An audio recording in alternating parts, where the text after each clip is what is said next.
It's gorgeous, and Serendipity Labs with their first foray into the Atlanta market.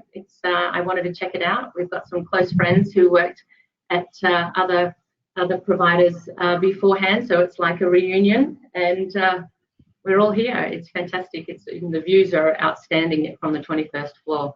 Okay, that's convincing. Yeah. Oh, it's gorgeous. I wanted to be near a window, but it was too dark on the screen. But it was absolutely stunning. Maybe you can put the camera on later. Oh yeah, I should pull it out and take you out to the reception. It's really fantastic. Great open spaces, fantastic meeting rooms, and the offices are to die for. Mm-hmm. How many co-working spaces? Yeah, sorry, Bernard. I'm very curious. Well, Max is already drilling into the co-working specifics, but I think we can get started here. So, official welcome to the Future of Co-working in the Modern Office webinar, hosted by Kisi, and our special guest today is Melissa Shiloh, who is a co-working consultant. And Melissa, do you want to introduce yourself maybe first, and then maybe Max follows up with an introduction, and then I think the purpose of this webinar is just to dive into the future of co-working, talk a little bit more about the trends and like what we see going on in the market. And whoever already tuned in, we already gave a little bit of a preview what we're gonna talk about. So we hope you guys enjoy it, and because a couple more people have joined in the past 5 minutes, so we'll also answer questions in the question section. Just type it in and we'll pick them up from there. And we hope to tell you a couple of new things that you didn't know before, so hopefully everyone learned something. And Melissa, the mic is all yours. Thank you so much. Welcome, everyone. My name is Melissa Shiloh, and I've been in the serviced office / co-working industry since 2006, and have had some incredible experiences all over the world with an Australian-listed serviced office business, and it's taken me from Perth, where my accent is from Australia, through to Singapore, to Belgium, Sydney, and Atlanta. And in the last 12 months, because of the incredible changes in the co-working environment, I decided to step away and help others wanting to grow their business in the co-working and serviced office arena. So I help with feasibility studies, what people should charge when they're opening a co-working centre, right through to people who have been in the industry for a couple of decades, and help them with sales strategies and marketing strategies. So welcome. I hope that we're able to talk about some topics that interest you. And here's Max. Thanks for handing over, Melissa. Just two sentences from my side. Max, I'm co-founder of Kisi. We do door access for a lot of co-working spaces, also corporates. And what was my first experience with co-working was like our first client was a co-working space, and they kind of said, okay, your solution might be ideal for the use case co-working. And that's kind of like where we started like 6-7 years ago, and then developed our product hand in hand with our clients, and still do, whatever our clients request and makes sense, we try our best to build those features to make the life of the operator and the life of their tenants easier and better. And then of course, thanks for joining for the webinar. I think we have like roughly an hour. I think there's a section where you can ask questions. We try to address all of them. If not, then we can probably also do a follow-up. That should be, but we should cover a lot. My first question was actually, I talked to Melissa for a little bit before the webinar, and I'm very curious, and she, I think, has a lot of experience in co-working. Started with like serviced offices and then got into like co-working. Melissa, how many spaces do you think have you seen till today, roughly? Oh, wow. There's so many. I go on tours a lot. Over the course of the last 12 years, I've seen spaces in Sydney, Melbourne, Perth, Singapore, Belgium. Everywhere where I've been, I've gone to see other spaces. So, they'd be in the hundreds of spaces. Hundreds. Okay. Yeah, okay. All very different too. And when you like start consulting, or somebody comes and asks for advice for like starting a co-working space, what are like the most things people don't consider when they start a space, or where they start thinking about a space? I find that people haven't really thought about who they want to be, where they would like to go, and how they're going to attract members. So the first one, who are they going to be? Who do they want to appeal to, and whether or not they would like to go multinational. Some people think that I'll just open one and I'll see where it goes from there. And I think that it's overlooked where they should actually have a longer term view of where they would like their business to go. So that would be the number one, is people think, well, let me just open and I can manage this and we can run from there. But there's a lot of things that you need to think about to make sure that that first location is a profitable one, that you're in the right area to attract the right talent, and whether or not perhaps in that particular area you want to focus on a particular industry. So we're seeing a lot of niche co-working companies coming out now, all for women, for example, as one that's been in the news recently. So you really need to know where you would like to go and who you would like to be. I think that that's the most important one that doesn't get a lot of thought all the time. And how do you help people? I mean, it's kind of like what kind of product do you want to offer, right? It's like if you see co-working as a product, and how do you help those people? What does it look like? Kind of like such a consultation. Do you have like a map, or I don't know? You tell me how that goes. We roadmap it. So I will always ask a client where they see their space, where do they want to be first. So we will talk about their location, and then we'll start diving into, who do you want to serve, or who do you, are you going to be in a particular location that needs podcast rooms? So we'll go into, who that market would typically serve, and then we'll say, okay, well, do you want to, what services do you want to offer? Is it just co-working? Do you want to offer offices? Do you want to offer virtual services like an address? Do you want to give people telephone numbers? There's so many different ways. So then some people don't think about all the different aspects of what they could offer in that space. So I will ask them those questions, and they were like, oh, I didn't realize it could be this big. So sometimes then we'll narrow it down, but typically I will roadmap based on their view first, and then I will come back and start peppering them with questions about each individual area of that roadmap. It's a long conversation. Okay. And what would you say, since you work with a lot of, or have worked with a lot of people who started a co-working space or are already operating a co-working space, what makes them, what's the success of a space, right? Is that if you can like put into 1 or 2 points where it's like, hey, this is like the things over like the 100 spaces that make the top 10% co-working space successful. Membership base, understanding, creating a community is number one on the list, because if you don't have a community, then people won't come. People are typically looking at a co-working space because they want to engage with others and not feel alone, and have like-minded people around them when they want to access them. So community is one that will drive the membership base up.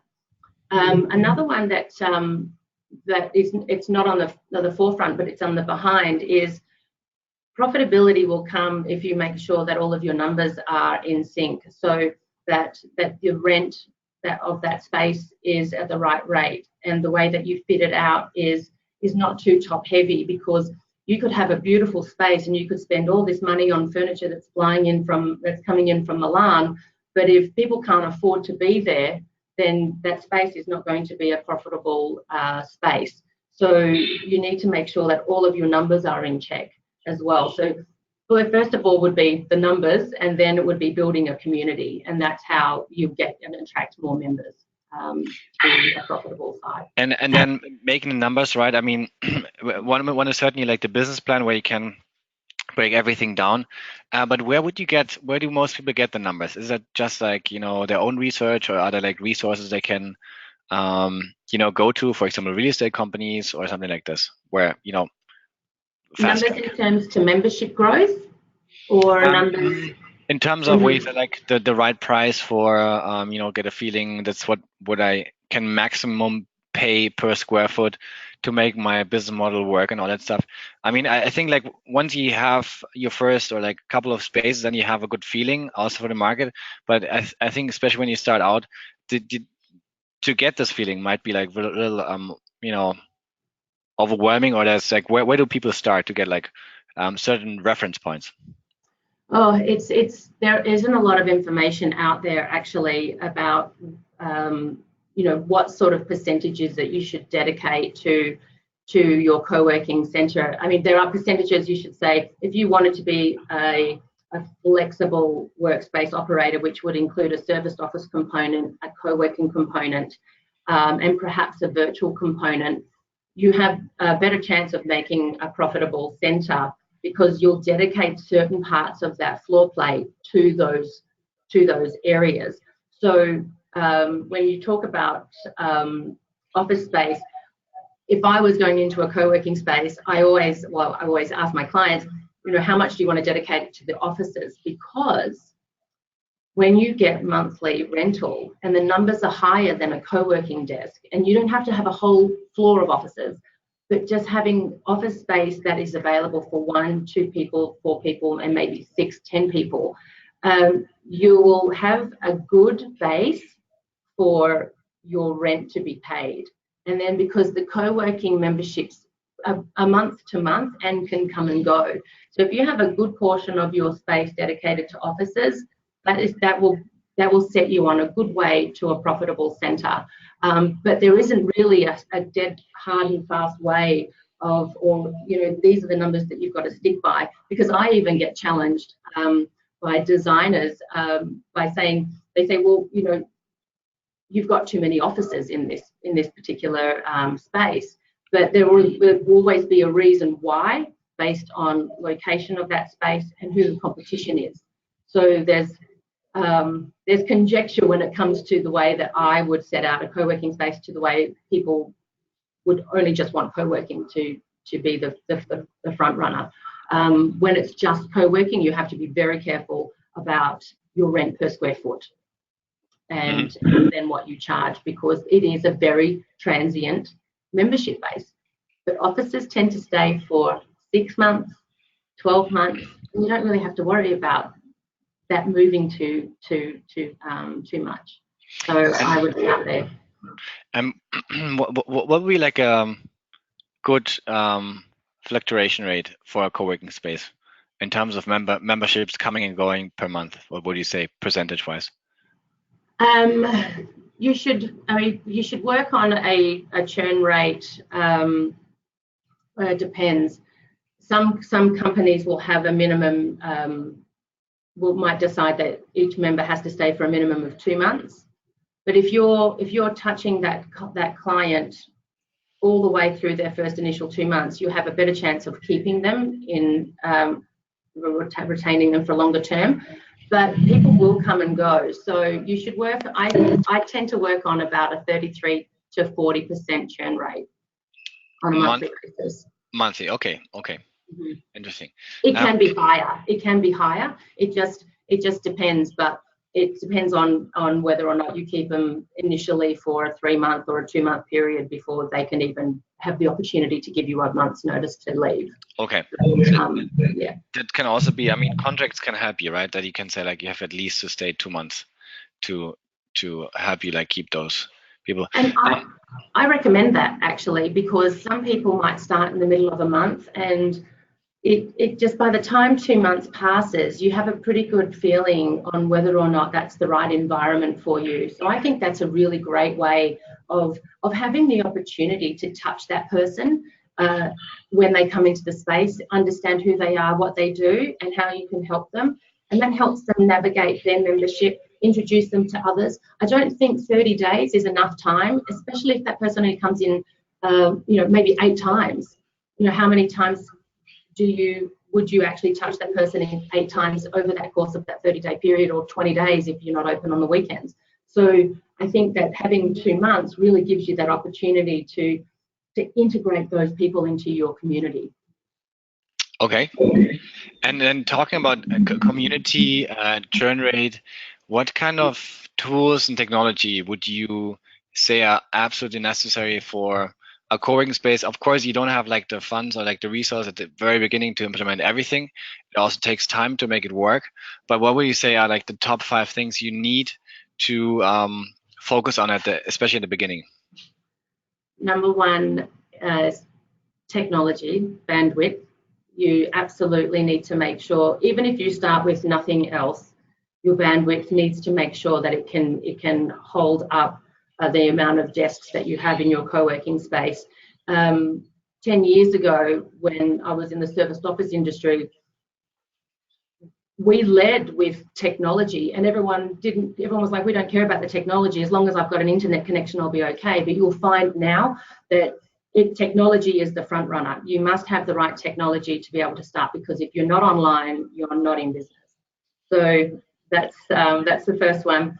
You need to have a community software program that your people can talk to each other.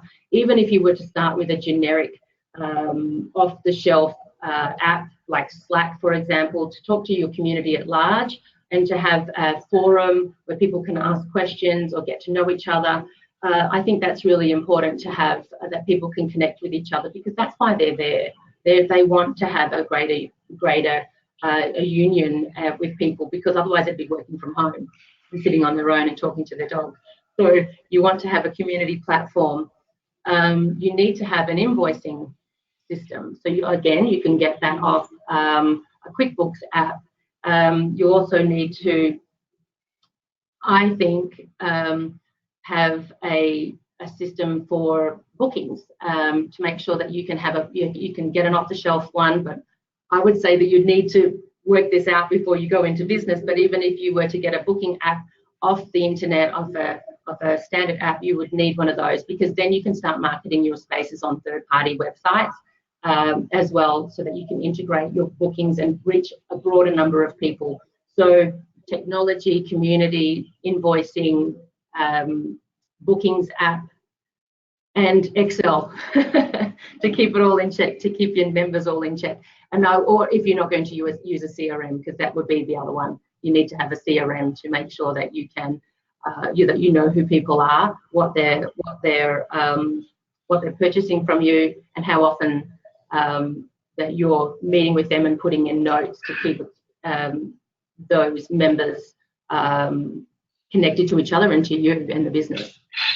Mm-hmm. And then going back to CRM and community tool, can it be one system, or is it 2 separate applications? It can be one. It can. I haven't seen a CRM. I'm not sure if I've seen a CRM that can actually then communicate and segment a CRM that comes in with leads from the website, for example, that you can enter leads and then have a part where people can talk to each other community-wise. I mean, there are industry technology platforms, and ones that I certainly recommend, like the One System and Yardi. They have all of that. That's all connected. And the great thing with some of these software platforms is that you don't have to start with everything. You can actually start with a few parts of the bigger picture, and then add them as you grow and scale. But like I said, you can actually start with a spreadsheet. Many people do, right up until they reach 100 members. But finding a community platform where your community can talk to each other is critical. Okay. I have another question concerning.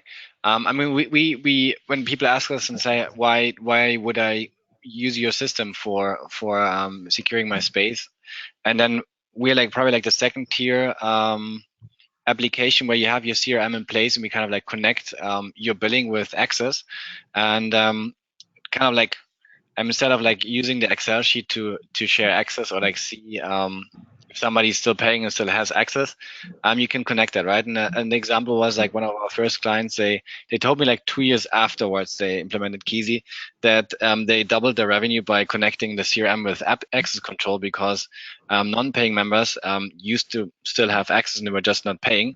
And with Kisi, they were kind of like locked out, and they could convert them into paying customers again. Absolutely. The shrinkage that you have with people that are utilizing spaces that are complementary because there's no lock on the door.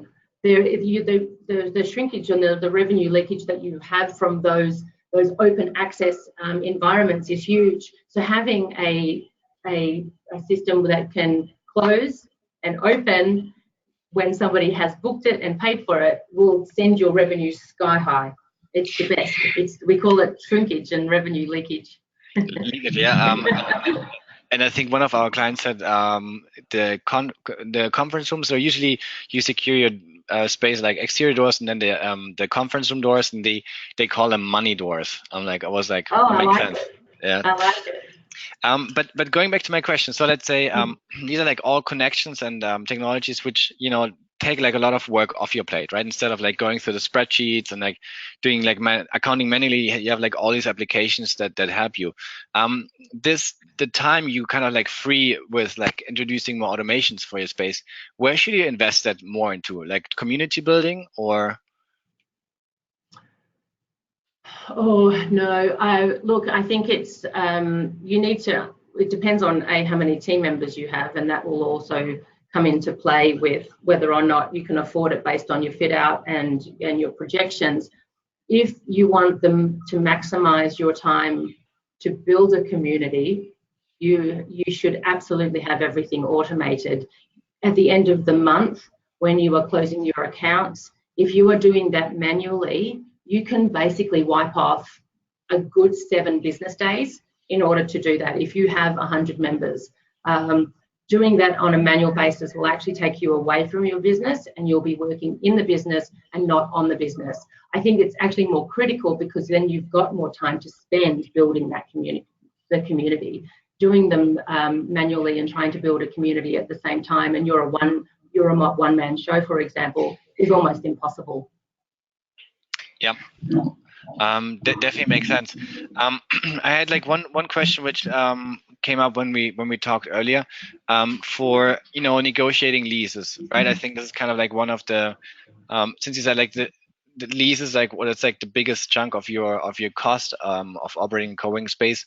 How can you leverage if you say you come in and want to like open a co-working space in an office building or in real estate, to work with a landlord? Did you see like any best practices to work together with a landlord to get the lease down, or like to do, even like that the landlord like invests into building out the space?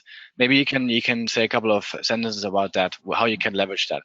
Absolutely. And the future of co-working is absolutely going to include more landlords. They will want to open now more than ever to suggestion in partnering with them and having a profit sharing incentivized basis where both of you work together, where you may have an incentive on the rent, and then you're sharing in the profits. It actually brings you both together where it's a relationship. You're both only going to be successful if you work together. So there's a profit sharing conversation that you could have. It could be a management agreement conversation. So if you're running a co-working space and you want to go into another area to build your network, you can have a conversation with a management group, and they can build out that space for you, and you can manage it, and they pay you a management fee for that space because they're going to see so many benefits to their own building where they can offer these amenities to their current tenants, and they're able to see their property values increase as well. So you'll find that these landlords and building managers are more open to those conversations. And I would certainly walk in there with the scope on trying to profit share or do a management agreement with them, and then work it from there, because you'll see some really great responses in this current market. And then, I mean, like the another question is like, where do you see like the industry going? Since if you compare it to other things, for example, Bitcoin or crypto, it's like people is like, is it too expensive? Is it still cheap? Co-working, or is that already over, or is it did it just started? What's your perspective on that? That people who start co-working spaces now, is it still the right time, or is it just the start or the end? I think that the real estate industry has been revolutionized by co-working, and I think that they thought that it was going to be a flash in the pan. However, the figures tell us that we've got 5% of all commercial real estate on average, it's just a little under, has been dedicated to co-working companies. By 2030, they're saying that's going to be 30% of all commercial real estate. So the way is up. We will see more landlords get into the industry.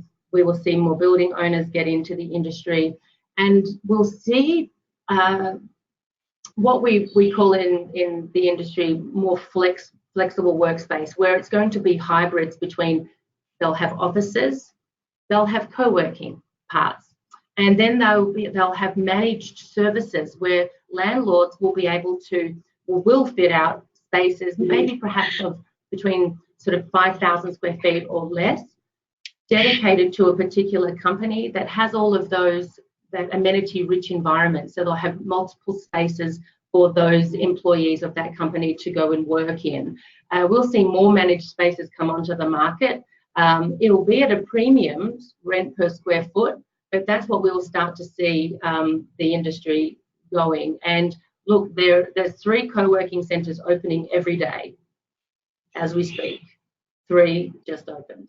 So it's going, and we've never seen anything like this. I mean, I remember, even 10 years ago, trying to explain to people what I did. Now I don't have to. People understand it, and it's so commercial now, and everyone wants to be a part of it. I think that we are going up, up, up. And do you also see, I mean, like certainly like landlords get more and more into co-working. Is that still, is that like a threat for like independent companies, or is it just like they go hand in hand? So let's say I open a co-working space in a huge office building, and all of a sudden landlord says, okay, I'm gonna open a co-working space too, and then all of a sudden it's my competitor, and which can really hurt you. Where do you see it? Is it danger? Is that competition? Drives the business.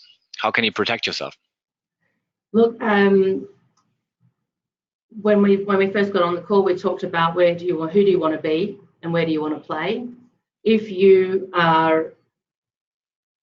in a central business district area and you have a lot of buildings that have the potential to build out other co-working spaces where competition is going to be high, then you need to differentiate yourself. You need to understand who you're going to attract, what's going to make you different, and those should all be mapped out before you even start negotiating a lease in a particular building. You need to know where you want to, who you want to attract, and you've got to have a really good team on the ground too. Aesthetics won't sell your co-working space on the look alone. You need to have a great team that gets to understand who the client is, how they work, and what do they want to achieve by joining your co-working space. I tour co-working spaces all the time, and none of those questions have ever been asked. And I think, well, this is all pretty, but wait until somebody else opens up across the street. So you really need to, and I know that sounds really harsh and tough, but you need to know who you are and how you're going to differentiate. If you're going to open up a co-working space that just has podcasting rooms, great. That's a differentiator. You need to know who you are, absolutely, and how you're going to work against, or not even work against, work with, because I think co-working is all about collaboration and not competition. So how can you build and be a part of this industry, but also provide an area that is untapped, and a niche? We're seeing a lot of niche spaces come up. I know that it says, you say niche here in America, but we say niche. So you can have a niche co-working space, and that will be a differentiator. And what makes like a successful team? I think going like from corporations or like other like if it's like for example a tech company, you have like marketing, sales, customer success support. How does a successful team look like for a co-working space, and then also like how big would that be, right? So what's too much and what's too less? It depends on the size. I'll address the number of team first. It will depend on the size of your space. So the bigger the space, the more team you're going to need. And it will also be dependent on how you segment that space. Are you going to have after hours and weekend events? Do you have event space? Do you need somebody who is a hospitality team member? You might have an events team. So it really depends on how you have your space and how many team you need. But if you have somebody and it depends on the services that you offer too. So it's a good rule of thumb to probably start with 2 people at the beginning. If you have a space of 10,000 square feet or less, perhaps even 3 if that includes you. And the type of people that you really want to try and attract are people who have had some maybe an interest in real estate. I think it's important. Somebody who has been in hospitality, someone who is a service person. So you could really touch on someone real estate, someone who's been in the restaurant industry, and somebody who's been in the retail industry. And those really sort of take hold of what you're going to come across in the co-working environment. Hospitality, somebody who thinks about what you need before you know you need it. Service person is there to deliver it, and the real estate person is there who would understand how to talk in commercial terms to in a sales environment. And is there anything which you recognize throughout the hundreds of spaces you saw? If a co-working space doesn't have that, will be most likely not a success. If it's like, I don't know, if it's coffee or maybe there's something, conference rooms, what is absolutely necessary? Meeting space, and people would like to have a meeting space like a 4-person, maybe an 8-person, and then a space. We see a lot of 10-person meeting rooms, but I'll tell you where, and you'll have to, this is all about what's right for your market, but where we don't see a lot of people going is as a meeting room for 20 people. That's hard to come by, or 25 people. And it will all be on how much space you have to play with. But meeting rooms are important. Phone booths are more and more important, especially if you're going to dedicate a lot of your space to co-working desk and dedicated desk, because people are going to need to step out. If you have a space that is 10,000 square feet, for example, and you have 1 phone booth, that's hard to get people to come and buy a co-working desk, because how often is that phone booth going to be utilized? It's going to be completely oversubscribed. It won't be available when somebody needs to take a phone call, and that's going to impact the way that somebody works. So you need to have phone booths, and I would say a minimum of 3. I saw some spaces recently that had 1, and my client said, well, that's not going to work for me. And it's, wow, yes, that's exactly right. You need to make sure that you've got suitable spaces for your co-working people to have a private conversation. So meeting rooms, phone booths, and because I'm from the service office industry, I believe you need office space as well. Even if you had 10 offices in a space, it creates a little bit of stability, and you know that revenue is coming in recurring every single month for the period that you sign that client. So I would have offices, meeting space, and phone booths, and dedicated desks and flex desks. So that would be, I mean, they're the must-haves in this industry. That's how I see it. Okay, and too many flex desks are like also makes the space too nervous, you said, right? So you say you have those anchors which like gives like the calm atmosphere, and then you have like flex desks around it. Yeah, you can have as many desks as you like. I built out I drew out some space that had a client have 50 flex desks, and it was a 12,000 square foot space. So I think that's I think some people might say that's too much, or some people might say that's too little, but it was perfect with the way that this was laid out, because some were on the bottom, some were at the top. You can move people around because people want to be in more quiet areas, and some people want to engage with others all the time. So, you know, having some areas in your space that people can weave in and out of is fun and engaging too, and creates a bit of privacy. But certainly, if you have a lot of flex desks, you need some spaces where they can step away from that desk and work in a different level of space. Yeah, so that's interesting. This is Bernard. I actually have a question from our attendees here, from Martin. How do you manage conference rooms with members? Max, do you want to answer that, or do you want me to answer that? I would say from my experiences, like a conference room, if there's no lock on the conference room, people just use it how they want. If you, I always say whenever you put a lock on it, it's kind of like you get like the operator out of the equation, right, or the human. You want to be friends with your tenants, and you don't want them to tell like you have to get out because you didn't pay. As soon as you put a lock on the door, people have to pay to get in, and that kind of like avoids the entire discussion, or uncomfortable discussion with your tenants that they don't pay or they have to get out because they don't pay. This is my experience. Mm-hmm. Melissa?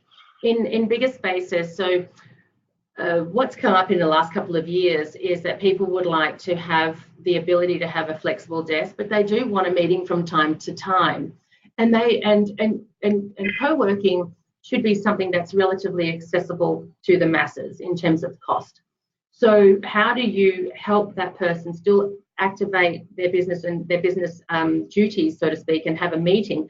Well, a lot of people have been offering complimentary meeting room space for co-working members. Now, when I do a consulting program, I will always strongly suggest to have a meeting room that is open, that doesn't have a lock on it, that can fit up to 4 people, and it could be 120 square feet. So it's not a lot of big footprint out of what you probably is 10,000 square feet, but you can leave that open for a first come, first use basis, so that your co-working members can come in and utilize, whether or not you might say, hey, you can have 5 hours of free meeting room a month, 2 hours, whatever it might be, but have a resource for those co-working people to utilize, and so that they don't feel that they're I don't want to say the word locked out, because I actually love the fact that you can lock the meeting rooms, but that they feel that they have a space to go to if they have a meeting for 1 to 4 people.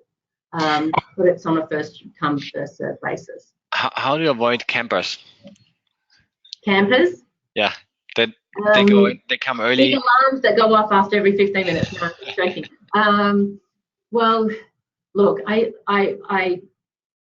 do believe there's a when you're working with a community, you can have there can be tendency for people to over-utilize or take advantage of those open spaces, but it doesn't happen as often as you think it would. And certainly, if you are engaged with your member, and this happens on the onboarding process, is we limit these to 30 minutes or an hour at a time.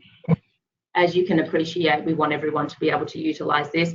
If you find that you are needing more than an hour, we would then ask you to move to a paid environment. So that is all on the onboarding system. You have to engage with your clients, and that's why I love the 60-day thing, because you have 60 days to be able to onboard your clients to make sure that they know all of the housekeeping rules as such. And I'm sure when you have business like-minded people in that environment, they will respect that. There's actually another really interesting question from Sat, since we're talking about footprint and size of rooms. What's a good size footprint-wise for a first location in a secondary market? Is 5,000 square feet too small? What is the general rule of thumb of mix, like hot desk versus dedicated versus private office, open space, and meeting rooms? Big question, great question. And look, in secondary markets, you could start with a space that is 5,000 square feet. Would I do it? No, I would look for something between 8 and 10. I think 8 should be your minimum, and 10 is ideal. When you start to get to 12 or 15,000 square feet, then you're going to need a lot more people to help you manage that size of space. But an 8 to 10 is the best. And the way that I would work out the space, and I'll have a lot of conjecture over this, is that I would do 10%, and it depends on where you want to sit in the meeting space arena and event space. 10% should be dedicated to meeting rooms, probably 10 to 12%, 20% to co-working. You're going to have 10%, which is going to be in your common areas as well, or your hallways and areas that aren't rentable, and then the other 60% will be offices. That's how I see that. But it depends on where you want to play, and it depends on if in that secondary market, what industries are out there and that you're looking to support. Because if there isn't a lot of the home worker out in those areas, then I probably wouldn't open a co-working space in that secondary market. But I go 60, 10, 20, 10. So 10 in the common areas, 20 for co-working, and 10 for meeting room space. And you can play with those numbers between the co-working and the meeting rooms, because typically I would put the co-working, and every time I've designed a space, I put the co-working at the front, so that when you do want to increase your revenues and attract more people, you can use that space as event space, cocktail receptions after hours. And then if you have meeting rooms where you can actually push back a lot of the walls, or you have modular walls in there, then you even open up more space. And I always have my meeting rooms at the front when I design, and I use that word very loosely, but would work with the designer when I suggest where you should put all of that space, so that basically 30% of the front area of your space looks open, fresh, inviting, and accessible. Cool. And actually now the follow-up questions from Vika. How many people shall you have in a team if your co-working space is 1,000 square meters? I think that's about 10,000 square foot. Mm-hmm, mm-hmm. And it would absolutely depend on the services that you're offering. So if you were going to start with office, if you're going to have a percentage of offices, meeting space, you might have a cafe in there that is run by one of your team members, or you could actually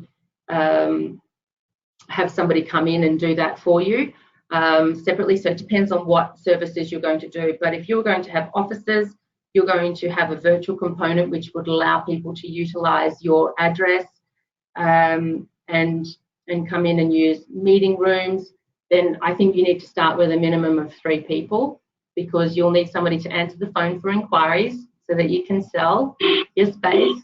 You'll need somebody who can help your members be more acquainted in their space or be able to tour that space. And the third person would be somebody who would be more of an assistant to make sure that every space is clean and that it's kept at a 5-star standard for that day, and that the time that you're open. So 3 is a good start, plus you. 2 at the minimum, but 3 is a good one. 3 is a good start.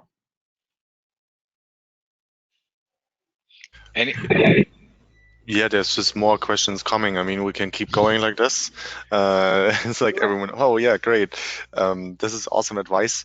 So I think that's maybe easy to answer. What do you recommend for setup for smaller scale co-working spaces with less than 3,000 square foot?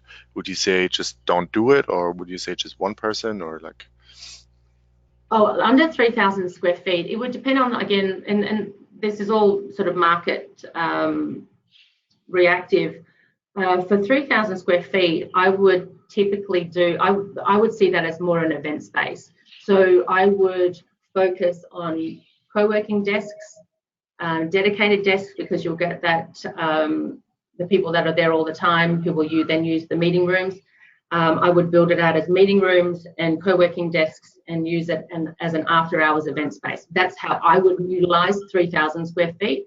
Other people might tell me differently, but that's what I would do depending on where it was positioned. But it's still, you could absolutely manage that with one person with the right technology platforms. Yeah. Need to be well enabled. Yes. And it doesn't cost a lot. It doesn't cost a lot. People think that the technology platforms, are going to push their prices up, but in actual fact, you're investing in the success of your co-working space. By locking the doors on your meeting rooms is going to keep the revenue right. You're not going to have people who are going to utilize it out of hours, or when you've gone home and you have 24-hour access, how do you know what's being utilized and what's not being utilized? You can capitalize on that. So even though, you might think it's expensive, it'll end up making you money. Talking about making money, Martin asks, what are your thoughts of packaged memberships, for example, 5 passes per month for a certain amount of dollars? Mm-hmm. I think it just offers the community at large more options for them to work the way they want. We're seeing that the power for employees, even in some of the biggest corporations, is now at that ground level, and a lot of salespeople will travel around, and so they probably only want to come in 5 days a month, 10 days a month. And then you can incentivize the person who does want to go in on a month-to-month basis. But I don't think you should overcomplicate your membership, but certainly the 5 and 10 days is out there in the marketplace now in some of the biggest providers that we know of. And I think that not having it you're going to cut out half of your co-working market share. Cool. Yeah, I think. Can I just keep asking questions from the audience? Sure. Yeah. What community events do you advise to organize, like happy hours on Fridays, community lunches, and that sorts of things? My personal opinion on this is to start with the membership base that you have. People are joining co-working centres because they want access to the community. They want to make networking connections. When you get if you don't even have to have that many members to even start a monthly meet, and you can have, and I think they should be more organised than just, hey, it's free beer at 5 o'clock on a Friday. You should organise it in a way that there is some information that your members can take away that they can utilise in their business. It could be you might have somebody who has a travel service business, or they might be they work at home as a travel agency. When they come in and they utilise meeting rooms, for example, we'll use that member to talk about the next best travel cities that people should go to and why they should go there, and it's only $1,000 in the next couple of months. It could be a little bit of a sales pitch, and it could be a bit of information about a topic that is of interest to your membership base. Use your members as your founding speaker series, if you will, for those events. But I would start with speaker series, lunch and learns. Before I started giving away the free beer, I think that's great, but I think that people ultimately don't come to you for the free beer. They come to you to network and build their community of their referral network. So start there. Lunch and learns, meets. It could be, speed networking, for example. So absolutely, that's where I would start with the events. And then once you've had a couple, turn it to the members. Get them involved. Yeah, you could create super members who organise this for you. Get them involved because they want access to that community. And I'll tell you that they will be your biggest your biggest referral partners too, if you involve them in those types of decisions and ask them what do they want to see and who do they want to hear from. And that's where I would start.